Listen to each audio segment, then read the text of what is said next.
오늘 우리에게 주시는 하나님 말씀 함께 보도록 하겠습니다. 이 복된 시간 주시는 하나님 말씀 신약 성경 마가복음 1장 12절에서 13절 두 절의 말씀입니다.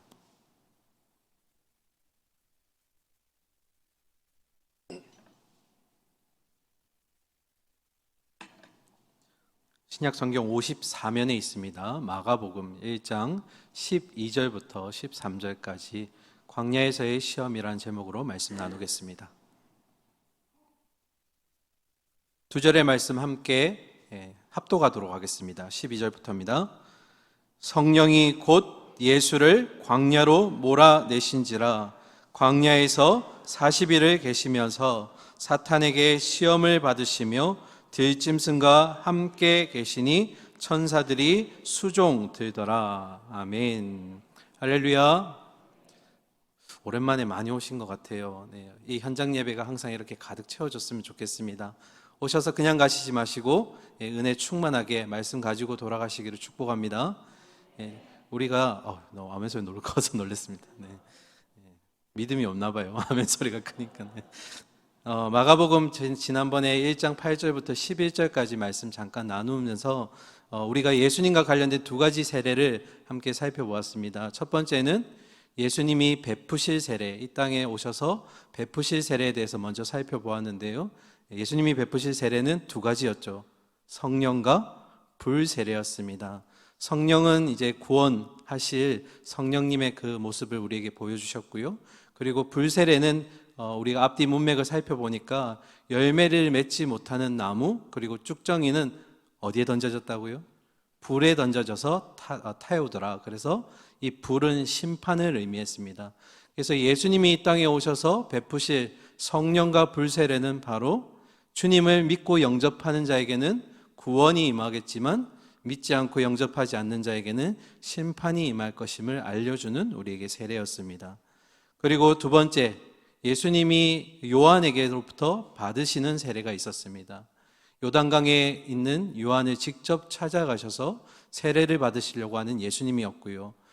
그런 예수님을 만류하고 있는 요한의 모습도 우리가 살펴보았습니다. 왜 예수님은 죄가 없으셨는데도 불구하고 요한의 죄사함의 세례를 받으셔야만 했을까요? 기억나시나요? 답을? 답은 하나님의 의를 이루기 위해서였습니다. 다시 말하면 하나님의 뜻에 순종하셔서 죽어가는 한 영혼을 살리시기 위한 그런 예수님이 스스로 죄를 짊어지신 속죄 제물이 되셔야 했고 희생 제물이 되셔야만 했기 때문임을 우리에게 보여주고 있습니다. 그래서 요단강에서 예수님께서 보여주신 그 세례의 장면에서 보여주신 모습은 두 가지였습니다. 첫 번째로 죄인인 인간과 동등됨을 취하셔서 대신 죄를 짊어지신 어린 양이었습니다. 그래서 요한이 뭐라고 했죠? 보라, 세상 죄를 지고 가는 어린 양이었다. 그리고 두 번째는 물에서 나오시듯이 죽음에서 생명으로 나오시는 그 모습을 연상케 하는 그 모습을 보면서 하나님의 아들로서 최종적인 승리를 가져오실 메시아의 모습을 우리가 함께 보게 되었습니다. 우리가 여기까지 보았는데요. 그러면서 특징을 살펴보기도 했습니다. 오늘 본문과 연관해서 우리가 잠시 생각해 볼 것은 이 세례의 장면에서는 삼위일체 하나님이 동시에 임재하시는 모습이 그려지고 있었습니다. 먼저 성부 하나님께서 하늘에서 임하는 소리를 통해서 임재하셨고 예수님은 요단강에서 세례를 받고 계셨고요. 그리고 성령이 강림하시는 모습은 마치 비둘기가 날아오는 모습처럼 보이더라. 그래서 삼위일체 하나님이 이곳에 모이는 임재하는 모습이 세례의 장면에서 그려졌습니다. 그래서 신학자들 중에는 이 예수님의 세례와 관련된 이 장면을 뭐라고 얘기하냐면 마치 메시아로서 왕으로서의 예수님의 임명식과 같다 또는 대관식과 같다라고 얘기를 합니다. 그러니까 왕으로 오신 예수님이 메시아로서 삼위일체 하나님의 그 축복 가운데 임하시는 마치 왕이 즉위하는 것 같은 즉위식과 같다라고 표현하기도 했습니다.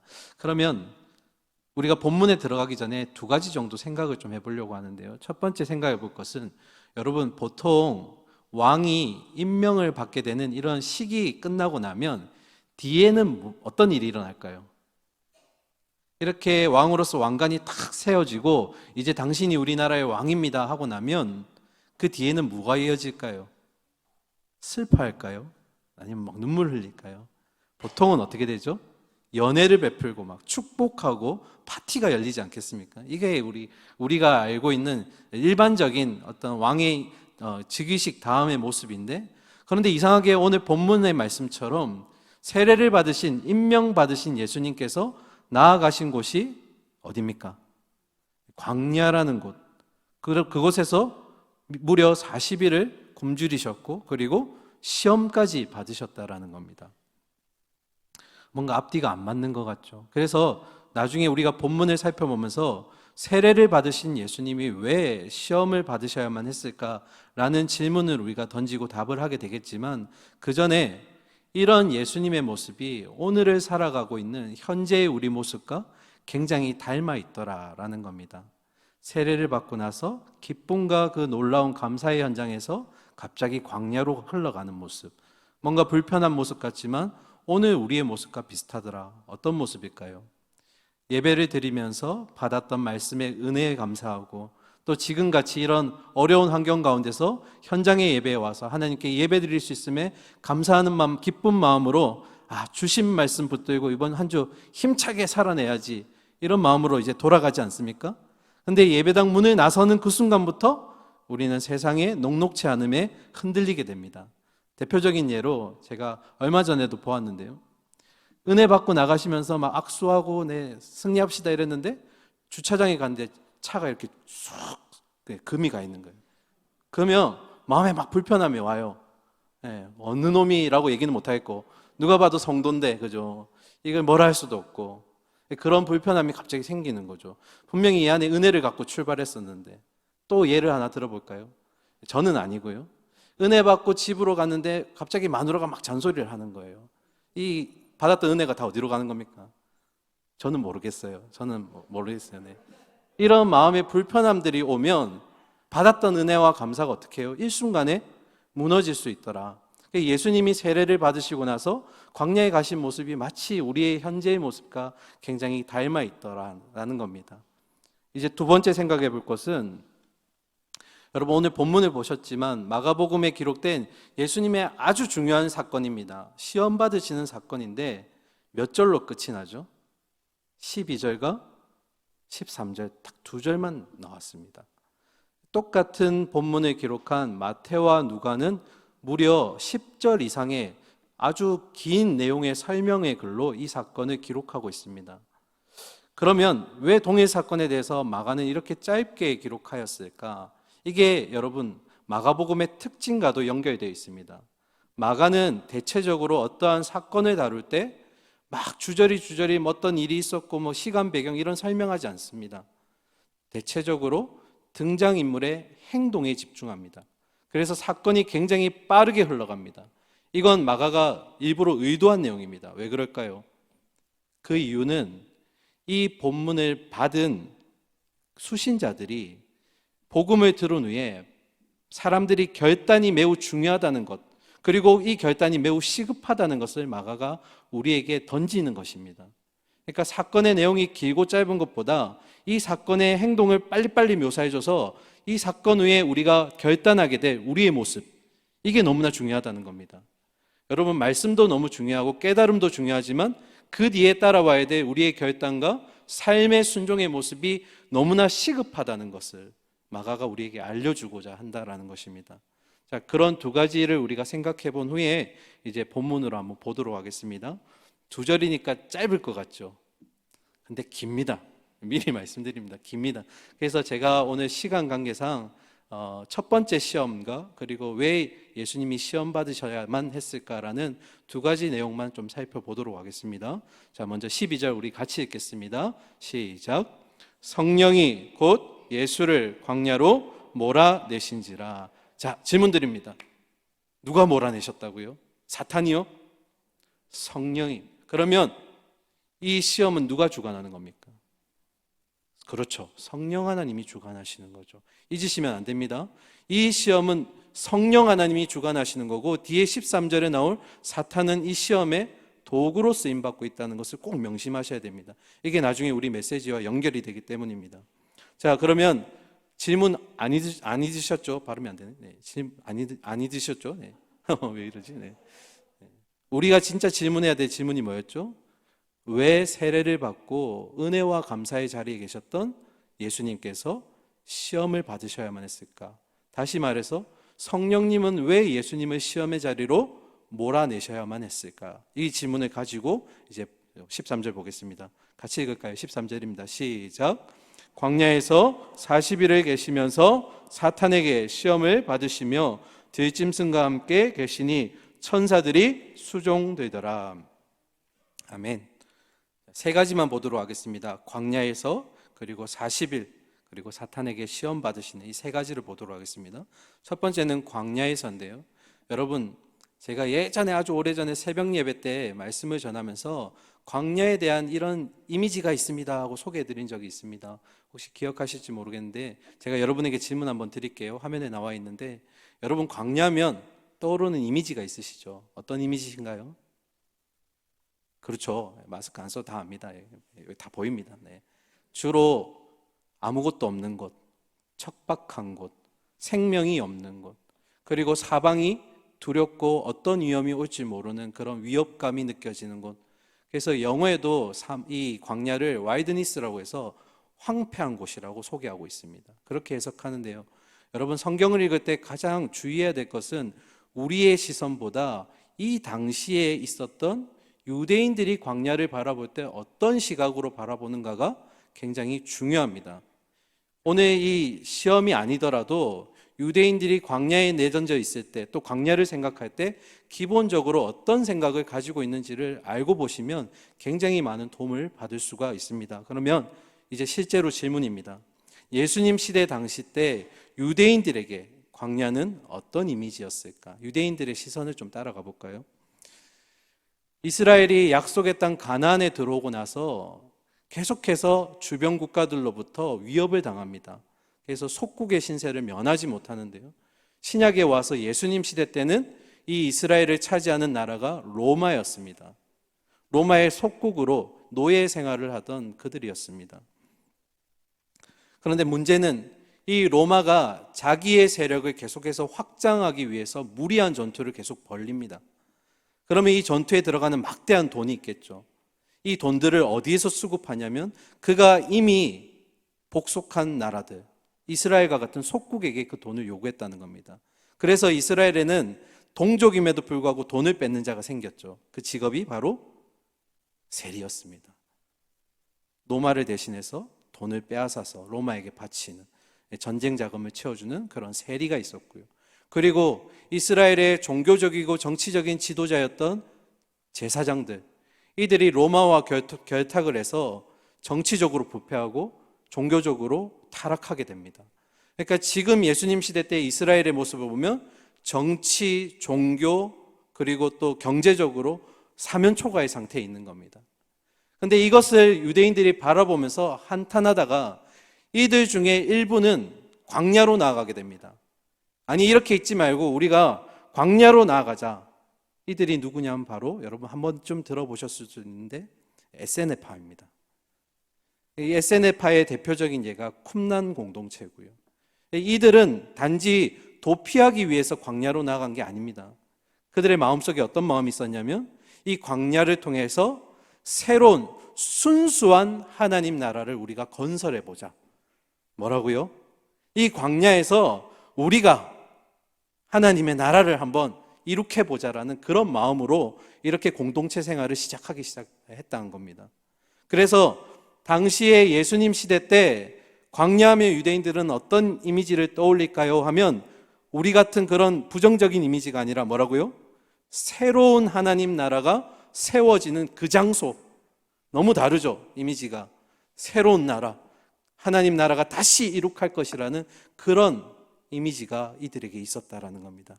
그런데 거기로, 그런 이미지가 있는 곳으로 누가 가셨다고요? 예수님이 뭐 하시러요?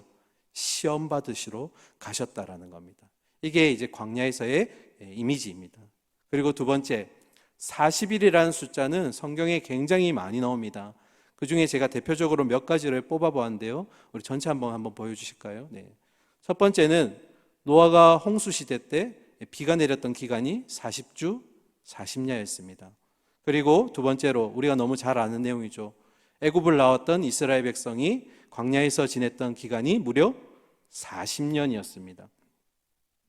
그리고 오늘 본문에서 보셨듯이 예수님이 시험 받기 위해서 광야로 나가셨을 때 굶주린 기간이 오늘 본문은 안 나오지만 마태복음 4장 2절에 보면 40주 40야 밤낮으로 금식하셨다라고 되어 있습니다. 그러면 여기서 나오는 이제 40일의 이미지가 보이시나요? 주로 어떤 내용이죠?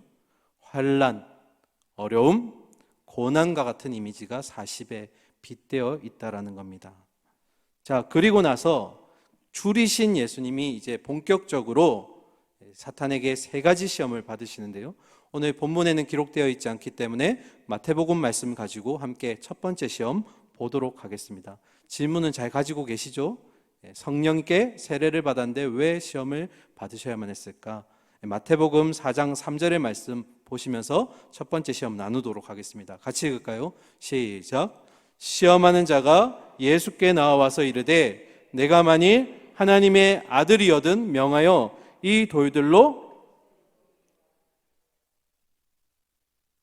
사탄의 첫 번째 시험은 바로 이 돌들로 떡덩이가 되게 하라입니다. 여러분, 제가 지금부터 설명하는 첫 번째 시험이 오늘 본문에 있어서 가장 어려운 내용입니다. 제가 정말 애써서 힘써서 쉽게 설명하려고 노력하는데 혹여나 여러분 제가 개떡같이 얘기해도 어떻게 해요? 찰떡같이 들으셔야 됩니다. 성령이 도우실 줄 믿습니다. 왜 어려우신지 한번 들어보시죠. 자, 마태복음 4장 3절에 보면 한 번만 더 띄워주실까요? 네, 한 번만 더 띄워주세요. 시험하는 자가 예수께 나와서 사탄이 예수에게 나와서 이르되 뭐라고요? 내가 만일 하나님의 아들이거든 이렇게 되니까 마치 이게 뭔 것처럼 느껴집니까? 하나님의 아들인지 아닌지 만일 이런 의미로 받아들이시게 되는 경우가 많습니다. if의 가정문에 해당되는 내용으로 해석을 하시는데요. 그렇지 않습니다. 정확한 성경의 해석은 제가 메시지 성경에서 찾았는데요. 한번 보실까요? 뭐라고요? 너는 하나님의 아들이니. 그러면 사탄은 예수님이 하나님의 아들인 걸 알고 있나요? 모르고 있나요? 이미 알고 있는 겁니다. 근데 마태복음 4장 3절대로 해석하면 어떻게 되는 겁니까? 인지 아닌지 이렇게 되는 겁니다. 이미 사탄은 예수님이 하나님의 아들인 걸 알고 있습니다. 자, 그렇다면 예수님이 하나님의 아들인 걸 아는 사탄이 왜 돌을 떡덩이가 되게 하라는 이런 시험을 주었을까요? 예수님이 하나님의 아들인 것을 안다면, 그분이 하나님과 동일한 분임을 안다면 이 시험은 너무나 그에겐 쉬운 시험입니다. 창조하신 분이신데요, 무질서함을 질서로 바꾸신 하나님이신데 돌을 떡덩이가 하는 건 너무 쉬운 얘기 아닙니까? 그러면 왜 이런 시험을 주었을까? 여기에는 아주 고차원적인 신학의 내용들이 들어와 있습니다. 천천히 설명해 볼게요. 여러분, 들어가기 전에 이 질문에 대한 해석을 굶주림에 대한 이 해결을 위한 시험이었다라고 해석하면 안 됩니다. 뭐라고요? 예수님이 40일을 굶주리셨기 때문에 돌을 떡덩이가 되게 해서 배고픔을 스스로 채우게 하기 위한 시험이 아니라는 겁니다. 그렇다면 제가 저기 전라도 가니까 막 12첩 반상, 13첩 반상 반찬을 엄청 많이 까셨는데 진수성찬에 상을 차려놓고 예수님을 유혹하는 게 훨씬 빠르지 않았을까요? 배고픔을, 굶주림을 해결하는 문제였다면, 그러면 그 문제가 아니라는 겁니다. 그러면 이 큰 유혹은 어떤 의미의 유혹일까? 바로 사탄이 예수님에게 이 시험을 하도록 한 근본적인 이유는 뭐라고요? 예수님이 하나님이심을 드러내기 위해서. 이게 무슨 소리일까요? 예수님이 하나님의 아들인 건 사탄은 알고 있습니다. 그런데 그걸 드러내기 위한 시험이라는 겁니다. 자, 어려울 것 같아서 제가 천천히 설명할게요. 이 시험을 우리가 바로 이해하려면 첫 번째 시험을 받았던 아담을 기억해야 됩니다. 첫사람의 시험을 우리가 기억해야 합니다. 창세기 2장에 보시면 첫사람 아담이 하나님으로부터 명령을 받습니다. 너는 에덴 동산의 각종 나무의 열매는 너가 임의로 먹고 싶으면 다 먹되 단 하나, 뭐였죠? 선악을 알게 하는 나무의 열매는 먹지 말라. 이 명령 왜 주셨을까요? 선악을 알게 하는 나무 열매가 너무 맛있고 달아서 먹으면 끊지 못할까 봐요? 아니죠.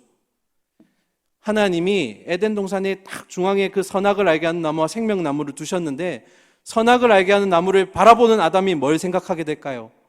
아, 하나님이 저건 먹지 말라고 명령하셨어. 뭘 얘기하는 거냐면 하나님의 주인 되심과 주권자에 대한 순종의 마음을 가지라는 겁니다. 다시요. 모든 것을 다 할 수 있대 저건 안 된다라고 얘기한 건 내가 피조물이고 창조주이신 하나님의 명령에 말씀에 뭐 해야 된다는 겁니까? 순종해야 된다라는 겁니다. 그런데 창세기 3장에서 뱀이 찾아와서 하와를 꼬드깁니다. 뭐라고 유혹하냐면 3장 4절과 5절입니다.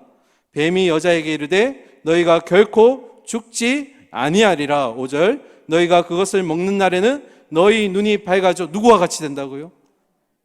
하나님과 같이 된다. 이게 목적이죠. 선악을 알게 하는 나무의 열매를 먹게 되면 하나님과 같이 될 거야. 첫 번째 사람 그리고 아담과 하와가 실패한 이유는 뭡니까? 그의 마음의 근본에 하나님과 동등한 자리에 서겠다라는 마음, 하나님의 말씀에 불순종하고 하나님의 주권에 불순종해서 하나님과 같이 되고자 하는 마음이 있었기 때문에 순종하지 않았다라는 겁니다. 하나님의 주권에 뭐 한 겁니까? 도전장을 내밀게 된 겁니다. 그리고 시간이 많이 흘려서 둘째 아담이신 예수님께 다시 이 사탄이 찾아오게 됩니다. 그러면 여러분, 사탄이 가장 두려워하는 게 뭘까요? 사탄이 가장 무서워하고 두려워하는 게 뭘까요?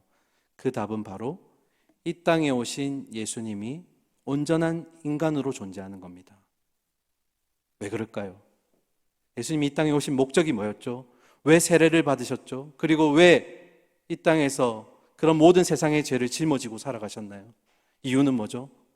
사람으로서 모든 만물의 죄를 짊어지시고 어디에 매달리시기 위해서요? 십자가에 달리시기 위해서.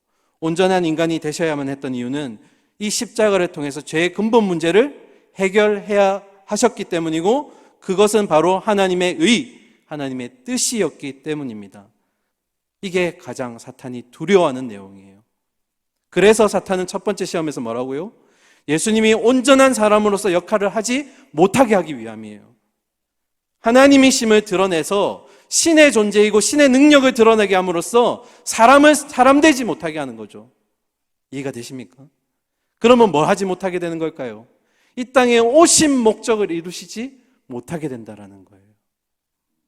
그래서 정리하면 사탄의 첫 번째 시험의 궁극적인 목적은 바로 예수님이 창조주 하나님의 존재로 능력을 발휘하도록 유혹했다라는 거예요. 그러면 뭐가 안 되는 겁니까? 온전한 사람이 되실 수가 없으며 동시에 사람으로서 이 땅에서 감당해야 될 십자가를 지지 못하게 하기 위한 것. 이게 가장 사탄이 두려워하는 것이었고 죄의 문제를 해결하지 못하게 하기 위한 그의 방법이 이 첫 번째 시험에 녹아들어 있다라는 겁니다. 이해가 되시나요? 네. 큰일이네요. 이 표정이 나올까 봐 두려워했는데. 네. 그러면 이러한 사탄의 고차원적인 유혹에 예수님은 어떻게 방어하셨을까요? 어떻게 디펜스 하셨을까요? 마태복음 4장 4절입니다. 함께 읽을까요? 시작. 예수께서 대답하여 이르시되 기록되었으되 사람이 떡으로만 살 것이 아니요 하나님의 입으로부터 나오는 모든 말씀으로 살 것이라 하였느니라 하시니. 아멘.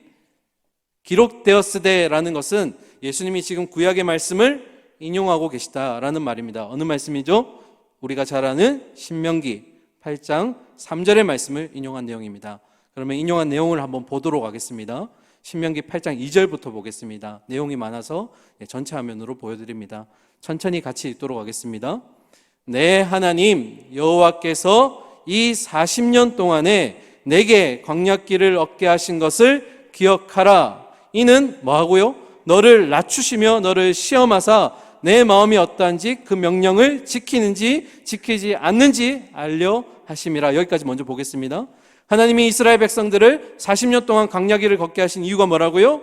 그들을 낮추셔서 하나님 명령에 순종하는지 안 하는지를 시험하시기 위함이라고 되어 있습니다. 그렇죠? 그리고 나서 3절에 이렇게 되어 있습니다. 계속 화면 보여주시고요. 같이 읽읍시다. 시작. 너를 낮추시며 너를 줄이게 하시며 또 너도 알지 못하며 내 열조도 알지 못하던 만나를 내게 먹이신 것은 사람이 떡으로만 사는 것이 아니요 여호와 입에서 나오는 모든 말씀으로 사는 줄을 내가 알게 하려 하심이라. 아멘. 사람이 떡으로만 살 것이 아니다라는 것은 여러분 오해하시면 안 됩니다. 예수님이 떡의 필요성에 대해서 부인하신 것이 아닙니다. 떡이 필요하다. 하지만 그것보다 근본적으로 더 중요한 것이 있다. 그 말이죠. 근본 뭡니까? 하나님 말씀에 사는 줄. 그 말은 뭐죠? 하나님 말씀에 순종하고 하나님 주권에 순종하는 것이 더 근본적으로 중요하다라는 말씀입니다. 지금 사탄 마귀에게 예수님이 이 말씀으로 지금 디펜스 하신 겁니다. 왜 그렇게 하셨다고요? 사탄은 예수님을 하나님의 아들로 드러내기 위해서 그가 하려고 이 땅에 오신 그 목적을 못하게 하기 위해서 왔는데 예수님은 첫사람의 아담이 무너졌던 그 실패를 이겨내시고 아니야, 하나님 말씀에 순종해야 돼. 그게 진짜 필요한 거야 라고 지금 방어하고 계시다라는 겁니다. 생각해보면 예수님이 십자가에 달리셨을 때 그가 하나님의 아들로서 능력을 발휘하셨다면 단단히 박혀있는 못을 빼고 스스로 내려오실 수 있었을 겁니다. 그런데 아무 말 하지 않으셨습니다. 끝까지 감내하셨죠. 힘없이, 세상 사람들이 봤을 때는 너무나 힘없이 죽어가는 처절한 인생, 그 모습만 보여주셨습니다. 왜 그렇게 하셔야만 했나요? 그렇게 죽으셔야만 우리가 살 수 있기 때문입니다. 하나님의 아들이심에도 불구하고 그게 아버지의 뜻이기 때문에 아버지께 순종하기 위해서 그 고난과 어려움을 참아내셨다라는 겁니다. 40일을 굶주리셨습니다. 제가 일전에 한 6년 전인가요? 신문을 보는데 그때 한창 세월호가 유행할 때였습니다. 기사들이 막 올라올 때였는데 세월호 사건 때 한 희생자의 아버지가 세월호 특별법 제정 문제를 가지고 광화문 광장에서 금식 철야, 단식을 벌였습니다. 단식 집회. 근데 46일이 되어서 건강 상태가 너무나 악화되어서 결국 구급차를 타고 병원에 이송했다라는 기사를 제가 본 적이 있어요. 근데 그 기사의 말미에 보면 사람이 40일 이상을 금식하게 되면 몸에 영양소가 들어가지 않기 때문에 몸이 먼저 문제가 일어나는 것이 아니라 뇌에 먼저 문제가 일어난다고 합니다. 뇌에 영양이 공급되지 않아서 사람이 체력이 떨어지기 전에 뇌 활동이 저하되어서 기억력이 감퇴하게 되고 의식이 흔들리기 시작한다라고 합니다. 그러면 우리와 동일한 몸을 입고 계시는 사람이신 예수님이십니다. 40일을 금식하셨어요. 어떠셨을까요? 제가 설명드리지 않아도 어떤 상황인 줄 아실 겁니다. 그런데 예수님은 그 굶주림, 그 고난도 하나님의 뜻이고 그것이 하나님의 방법이라면 순종하시기로 마음을 먹으셨다라는 겁니다. 예수님은 굶주림도 그리고 본인에게 찾아올 그런 고난도 이 모든 일이 하나님의 뜻이라면 순종하는 것이 이 땅에서 하나님의 아들로서 반드시 해야 할 일이며 그게 진짜 사는 길이라는 것을 알고 계셨습니다. 그래서 현재의 단계에서 굶주림을 견디는 것이 하나님 말씀에 순종하는 것이며 하나님의 뜻임을 기억하며 그것에 순종하셨다라는 겁니다. 그렇게 하심으로써 예수님은 하나님의 권위와 주권과 말씀에 순종하셨습니다. 그래서 이것이 둘째 아담이신 예수님이 사탄의 시험으로부터 이길 수 있는 비결이 되는 겁니다. 제가 나머지 두 사건에 대해서, 두 시험에 대해서는 다음에 예배 때 설교 주어진 시간에서 하겠지만 결국 세 가지 시험을 다 보면 누가 주도하신 시험이라고요? 성령 하나님이 주도하신 시험입니다. 그러면 마지막 질문이 있었죠. 왜 시험 받으셔야만 했을까? 그 답은 바로 하나님의 아들됨에 대한 훈련을 이 땅에서 받으신 겁니다. 더 나아가서 왜 시험을 받으셨을까? 그 목적은 예수님이 이 땅에서 하나님의 아들로서 하나님의 뜻에 순종하는 훈련을 하기 위함이었다라는 겁니다. 그분은 반드시 하나님이셔서 자기의 능력을 쓰실 수 있는 분이셨지만 그러나 쓰시지 않으셨습니다. 그게 하나님의 아버지의 뜻에 합당한 것이고 그의 말씀에 순종하는 것이었기 때문입니다. 말씀을 마무리할 텐데요. 여러분, 예수님도 하나님 자녀이지만 우리도 하나님 자녀잖아요. 그럼 우리는 하나님의 자녀로서 이 본문을 보면서 어떤 걸 우리가 깨달아야 할까요? 이 땅에서 우리의 믿음의 본 되시는 그분을 따라서 예수님을 따라 하나님 자녀로서 그분에게 순종하는 훈련을 받는 장소가 바로 이 땅입니다. 우리가 이 땅을 살아가면서 지금 하고 있는 모든 것은 다 하나님의 자녀들로서 하나님께 순종하는 훈련을 받고 있다는 것을 우리가 꼭 기억해야 합니다. 그래서 혹여나 우리가 세상을 살아가다가 뜻하지 않는 어려움이 찾아오고 그 어려움이나 환난이 해석되지 않을지라도 그러나 우리는 그것에 하나님 뜻이 있다는 것을 기억하면서 이해되지 않지만 이해할 수 없지만 하나님이 이끌고 가고 계시다라는 인도하고 계시다라는 그 믿음과 인내의 마음으로 순종해야 한다라는 겁니다. 누구처럼요? 예수님처럼요. 참아내야 한다라는 겁니다. 그것이 하나님의 주권에 순종하는 것이며 동시에 우리의 하나님, 그 하나님이 우리의 주인 되심을 인정하는 것이기 때문입니다. 사랑하는 우리 성도님들, 우리에게 주어진 매일매일의 현실 가운데 아까도 말씀드렸지만 닥쳐오는 어려움들과 우리를 흔드는 것들이 녹록치가 않습니다. 참 힘겹습니다. 오늘도 이 예배 드리고 나가면 우리의 마음과 달리 상황이 우리를 흔들지 모릅니다. 그럴 때 흔들리지 않을 수 있는 이유는 근거는 어디에 있다고요? 오직 우리를 인도하시는 그 주님 하나님을 바라보며 그분께 순종하는 것입니다. 어렵습니다. 그렇기 때문에 더욱더 기도하며 부딪혀야 됩니다. 사랑하는 우리 수요예배 여러분, 그런 현실 속에서 우리의 창조주가 되셨고 그리고 우리의 구원을 약속해 주셨고 하늘 본향을 약속해 주신 그 하나님이 우리와 그 고난 가운데 함께 하시는 줄 믿습니다. 그래서 그 하나님 자녀답게 이 땅에서 묵묵히 그리고 부지런히 그 순종의 훈련을 잘 감당하시고 연단되어 가시는 저와 여러분이 될 수 있기를 간절히 소망하고 축원합니다. 아멘. 함께 기도하겠습니다.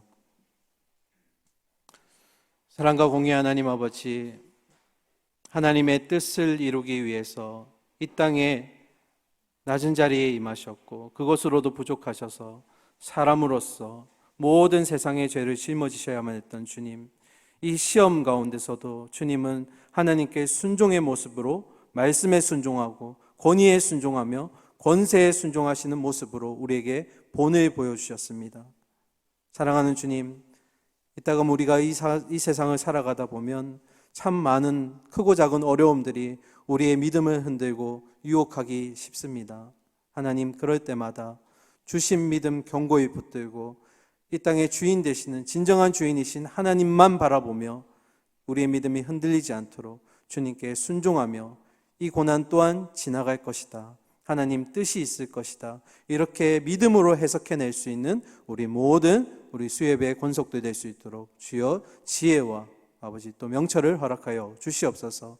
혹여나 예배자들 가운데 이런 어려움을 겪고 있는 우리 성도님들 계시다면 이 어려움으로 인해서 한숨과 절망과 낙심하는 우리 영혼이 있다면 우리의 하늘 본향을 약속하시고 우리에게 생명의 면류관을 약속하신 그 하나님을 기억하며 소망 붙들고 다시 한번 꿋꿋이 인내하며 그 자리를 지켜낼 수 있는 우리 모든 성도님들 될 수 있도록 주여 함께하여 주시옵소서. 남은 우리의 인생 가운데 하나님 주님 작은 예수로서 예수님을 닮아가는 이 훈련을 우리가 정말 최선을 다해서 하기를 소망합니다.